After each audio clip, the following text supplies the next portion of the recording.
अगर आपकी 9 दिन के अंदर अंदर लाइफ चेंज नहीं हो जाती है, मुझे अनसब्सक्राइब कर दीजिएगा। मेरा चैनल बिल्कुल भी आप मत देखिएगा इसके बाद।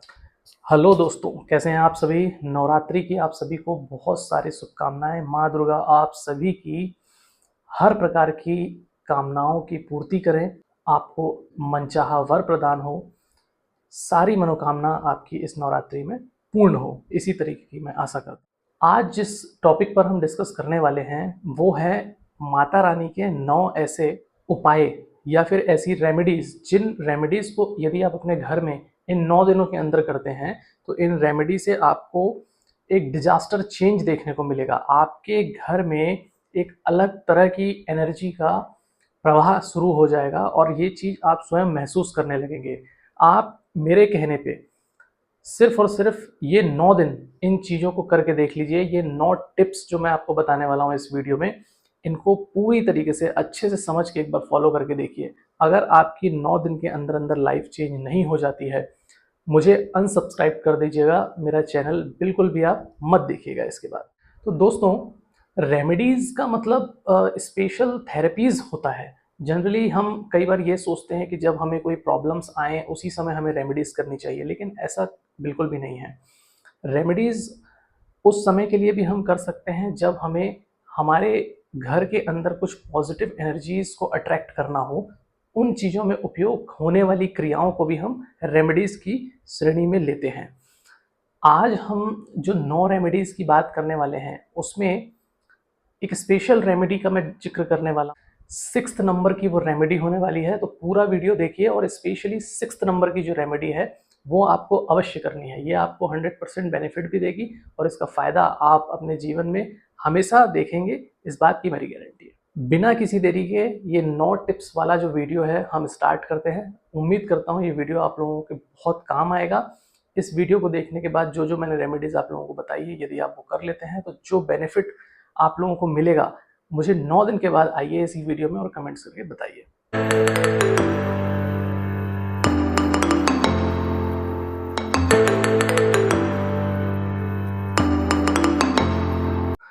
देखिए, नवरात्रि का पक्ष स्टार्ट होना आरंभ हो चुका है। इस पर्व में सबसे मेन जो है, घर के अंदर एंटर करने से पहले हम उसकी एंट्री, हमारा जो पहला पॉइंट है घर का मेन एंट्रेंस।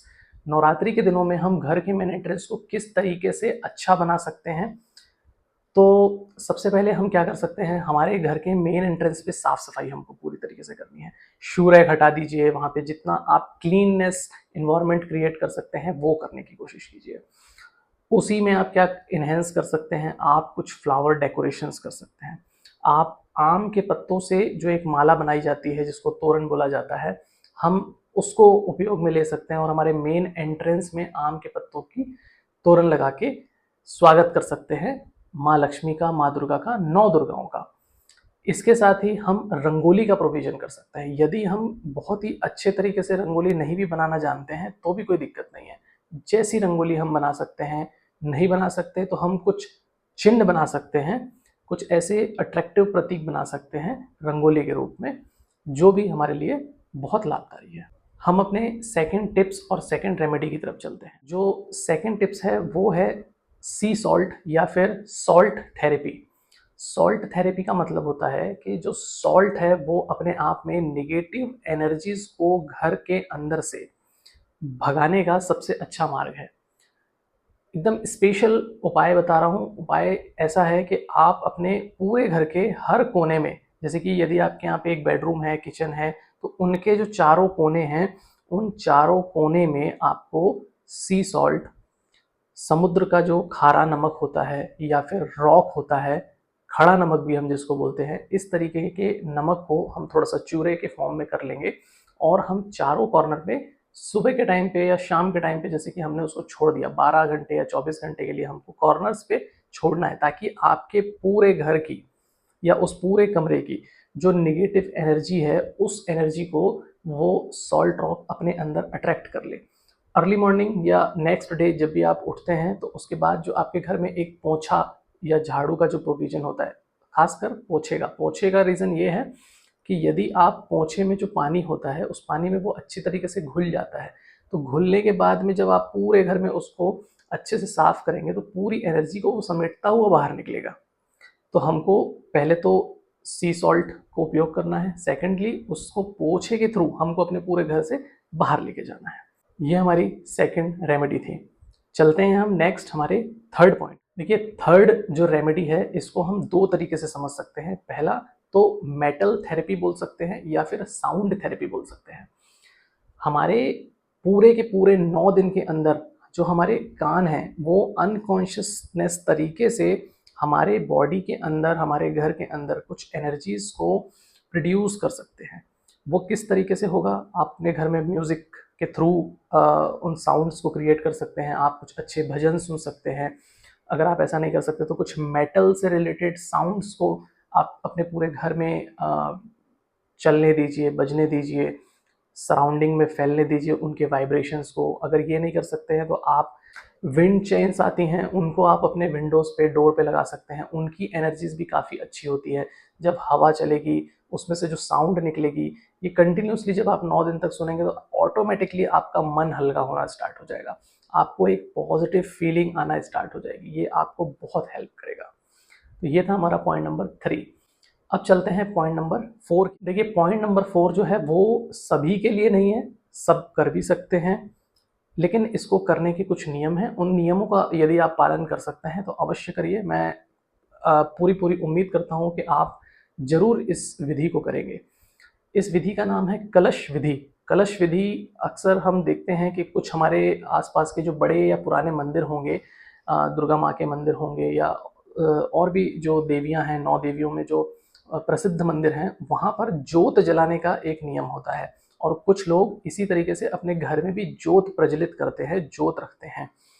तो जोत जलाने के कुछ नियम हैं। 9 दिन के उपवास होते हैं, उनमें आपको लहसुन, प्याज, नॉनवेज ये सारी चीज़ें छोड़नी होती हैं। और भी बहुत सारी ऐसी चीज़ें होती हैं जो स्पेशली नवरात्रि में की जाती हैं। सादा भोजन करना होता है। और जो भी इन कठिन साधना को कर सकता है उसको अवश्य ही अपने घर में जोत जो है वो जलानी चाहिए। जोत जलाने से आपके घर में उन 9 दिनों के अंदर इतनी पॉजिटिव एनर्जी अट्रैक्ट हो जाएगी कि वो अगले नवरात्रि तक वर्क करेगी। आप पूर्ण रूप से अपने घर को चार्ज कर सकते हैं, अपने परिवार के सभी लोगों को चार्ज कर सकते हैं। और इस एनर्जी से नेगेटिव एनर्जी इतनी दूर रहेगी कि आपको कभी भी अपने घर के वास्तु दोषों से परेशान नहीं होना पड़ेगा। हमारा जो अगला पॉइंट है, पॉइंट नंबर 5, उसकी ओर बढ़ते हैं। कुछ सीक्रेट सिंबल्स होते हैं जैसे कि ओम, स्वास्तिक, श्री। इस तरीके के जो सिंबल्स होते हैं इनको हमको अपने घर के अंदर किसी भी फॉर्म में लेकर आना चाहिए, चाहे वो मेटेलिक फॉर्म हो, रंगोली का फॉर्म हो, डेकोरेशन का फॉर्म हो, या फिर हम हाथ से ही बना सकते हैं। अगर हम अपने घर के पूजा स्थल पे या ईशान कोण में या ईस्ट डायरेक्शन में, ऐसे डायरेक्शंस में यदि हम इन सिंबल्स का उपयोग करते हैं, इनको बनाते हैं, डेकोरेशन के रूप में भी लेते हैं, तो ये भी एक बहुत अच्छी रेमेडी है। अब हम चलते हैं हमारे स्पेशल, जिसके लिए अभी तक आप बहुत ही अवेटेड थे, रेमेडी नंबर 6। इसको अगर आपने कर लिया तो ये आपके जीवन को बदलने में पूरी तरीके से सक्षम है। पूरे घर का सबसे मेन जो स्थान है वो है आपका ब्रह्म स्थान, centre of the house. Centre of the house में यदि आप एक दीप, छोटा सा दीप भी प्रज्वलित करते हैं, दीप जो है यदि वो दीपक गाय के घी से प्रज्वलित किया जाए तो और भी अच्छा है। आप अपने घर का सेंटर निकाल लीजिए, ब्रह्म स्थान निकाल लीजिए। ब्रह्म स्थान में रोज, अगर आप सुबह नहीं रख सकते तो रात्रि के समय भी यदि आप एक दिया जला के प्रज्वलित करते हैं, 9 दिन तक यदि आप ऐसा करते हैं, तो कॉस्मिक एनर्जी, जो ब्रह्मांड की एनर्जी है, वो पूर्ण रूप से अट्रैक्ट होकर आपके पूरे घर में अपनी एनर्जी को हर तरफ फैला देगी। आपके घर के हर एक कोने में पॉजिटिविटी फैल जाएगी। तो ये रेमेडी आपको ज़रूर करनी है। यदि आप वो जोत रखने वाला जो काम है वो नहीं कर सकते, आप अपनी सिद्ध साधना से नहीं रह सकते, आप उतने व्रत नहीं कर सकते, तो आप सिर्फ दिए की एक ये रेमेडी करके देखिए। इस रेमेडी से भी आपको बहुत हद तक जोत वाले फल ही मिलेंगे। अब हम चलते हैं अपनी नेक्स्ट रेमेडी। और हमारे जो शास्त्र इतने सालों से जो चीख चीख के हमको इतनी शुद्धिकरण की विधियां बताते आए हैं, जिनको हम पूर्ण रूप से भूल चुके हैं, उन्हें अब याद करने का समय आ चुका है। हमारा 7th नंबर का जो रेमेडी है, 7 नंबर का जो पॉइंट है, वो इसी पर है। देखिए, शहर के जितने भी लोग हैं, उन्होंने अपने डेली रूटीन्स को इतना हार्ड एंड फास्ट बना लिया है कि वो हमारे पुराने जो कल्चर्स हैं, उनको पूरी तरीके से भूल चुके हैं। भूल गए हैं का मतलब, आप आज भी यदि गाँव विज़िट करते हैं या किसी ट्रैवल एरिया में जाते हैं, अक्सर आप वहाँ पर देखेंगे कि जो लोग हैं वो आज भी ज़मीन से कितने ज़्यादा जुड़े हुए हैं।